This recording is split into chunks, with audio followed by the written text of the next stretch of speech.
அது மட்டும் இல்லை, முருகனுக்கு ரொம்ப விசேஷமான ஒரு நாள்.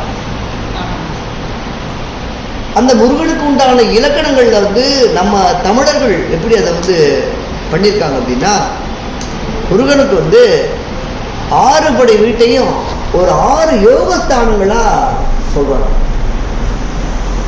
மூலாதாரம் அப்படின்னு பிறப்பு உறுப்பு, அது முதல் படை வீடு. மனிதனுடைய மூலாதாரம் இந்த பகுதியில் இருக்கு. அந்த மனிதனுடைய பிறப்பு உறுப்பிலிருந்து வர்றது முதல் படை வீடு.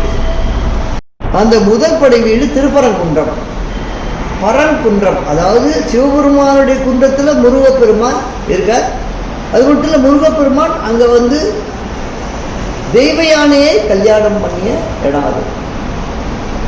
தேவசேனான்னு சொல்லக்கூடிய தெய்வ யானை இந்திரன் மகளை கல்யாணம் பண்ணுது. அந்த ஐராவதங்கிற ஒரு யானையை இந்திரன் வந்து சீதனமாக கொடுக்குறார்.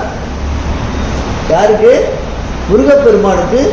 சில இடங்களில், பழைய இடங்கள்லாம் முருகப்பெருமானுக்கு, அந்த முருகப்பெருமான் கோவிலில் யானையே இருக்கும். அது வந்து மாமனார் கொடுத்தது. இந்திரனுடைய மகளை கல்யாணம் பண்ணிக்கிறார், முறைப்படி கல்யாணம் பண்ணிக்கிறார். அது முதல் படை வீடு திருப்பரங்குன்றம். அது மதுரைக்கு பக்கத்தில் இருக்கு.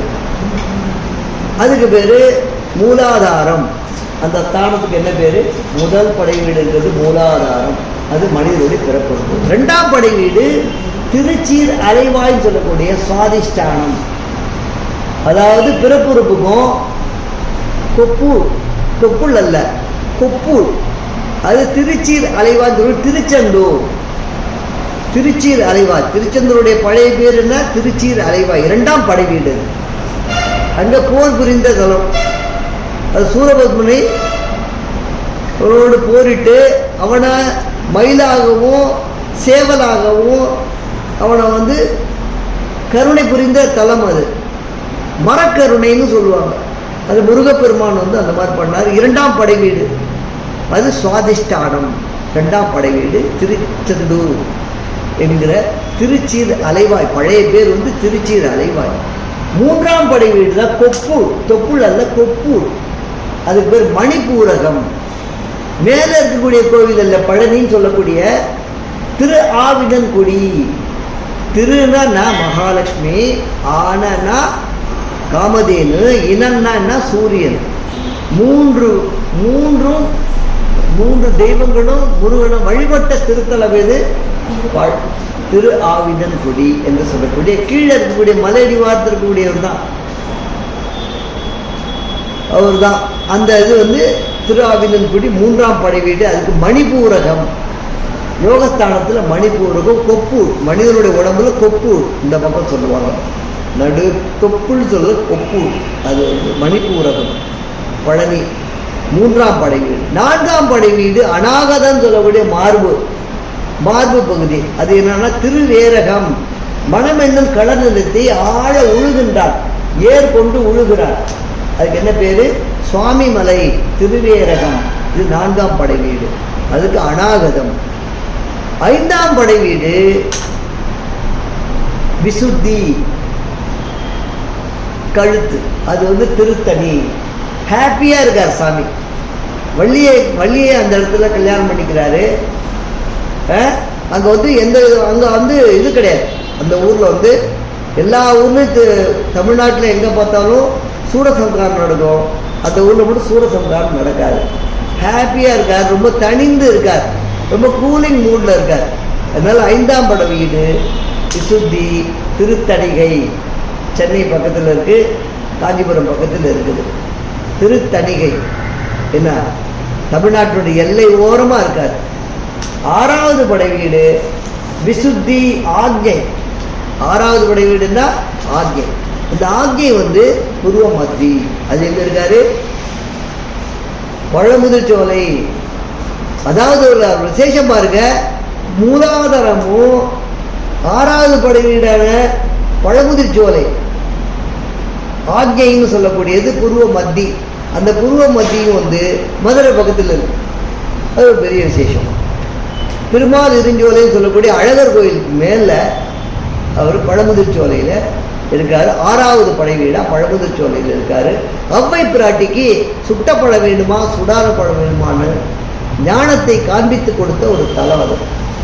என்ன அவ்வை பிராட்டிக்கு தமிழ் பாட்டி அல்லவா, அவருக்கே சுட்டப்பட வேண்டுமா சுடார நாவல் கடியை வச்சு ஊதி தான் சுடும். நாவல் கடியை மணல் தோய்ந்தது, அது சுடும், ஊது. அப்படி நூதவில்லை என்றால் அது காய் வடிவத்தில் இருக்கும், அது சுடாது. அப்போ பழத்தில் நம்ம அறிவனுடைய செருக்கை அடக்கியது. அவ்வை பிராட்டிக்கு தமிழ் நம்ம மிகச்சிறந்த ஆகச்சிறந்த கவிதாயினி என்று அவர் நினைத்து கொண்டிருந்தார். சிறுவனாக அவருடைய செருக்கை அடக்கிய திருத்தலம் பழமுதிர்ச்சோலை என்று சொல்லக்கூடியது திருத்தலம். 6வது படை வீடு. இதுக்கு மேலதான் சகசிரஹாரம் சொல்லக்கூடிய 1000 தாமரை இதழ் இங்க இருக்கு. அந்த 1000 தாமரை இதழ் சயின்டிபிக்கா என்ன சொல்றேன்னா பீனியல் கிளாண்ட் அப்படிங்கிறான். அந்த பீனியல் கிளாண்ட் அந்த 1000 தாமரை இதழ், அதாவது ஞானம் இங்க இருந்து குண்டலினி யோகாலாம் இங்க உருவம் அந்த யோகத்தினுடைய உச்சஸ்தானத்தில் அந்த பீனியல் கிளாண்ட்ல போய் தொடுமா. பீனியல் சுரப்பின்னு ஒன்று இருக்கு. அந்த பீனியல் சுரப்பி தான் சகசிரஹாரத்தினுடைய நடு மத்தியில இருக்கு. அப்ப அருணகிரிநாதர் என்ன சொன்னாரு, கமல சரணாலயத்தில் அரை நிமிட நேரமட்டில் தவ முறை அறியாத மூட மட்டினர். நான் இந்த மாதிரி சரண கமலாலயம் தான் இந்த சகசிரஹாரத்தை, அதாவது 1000 சகசிரம்னா 1000, ஆரம்னா இதழ், அந்த 1000 தாமரை இதழ் போல விரிந்திருக்கக்கூடிய ஞானத்தை நான் அடையாத ஒரு மட்டியாக இருக்கிறேன். அரை நிமிட நேரம் மட்டில், அதாவது 30 நொடி கூட ஒன்று நான் பார்க்கவே இல்லை, தவம் பண்ணவும் இல்லையே.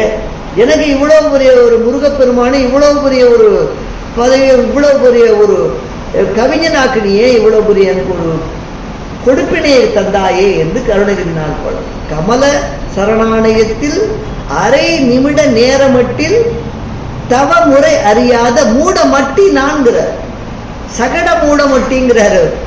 அப்படி நான் இருந்தேன், ஒண்ணுமே தெரியாம, ஆனா எனக்கு ஞானத்தை வழங்கினாய் அப்படின்னு அருணகிரிநாதர் சொல்றார்.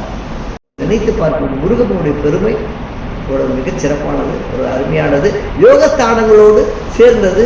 இந்த படை வீடுகளையும் நம்ம ஒப்பிட்டு பார்க்க வேண்டிய ஒரு அருமையான தருணம் இது.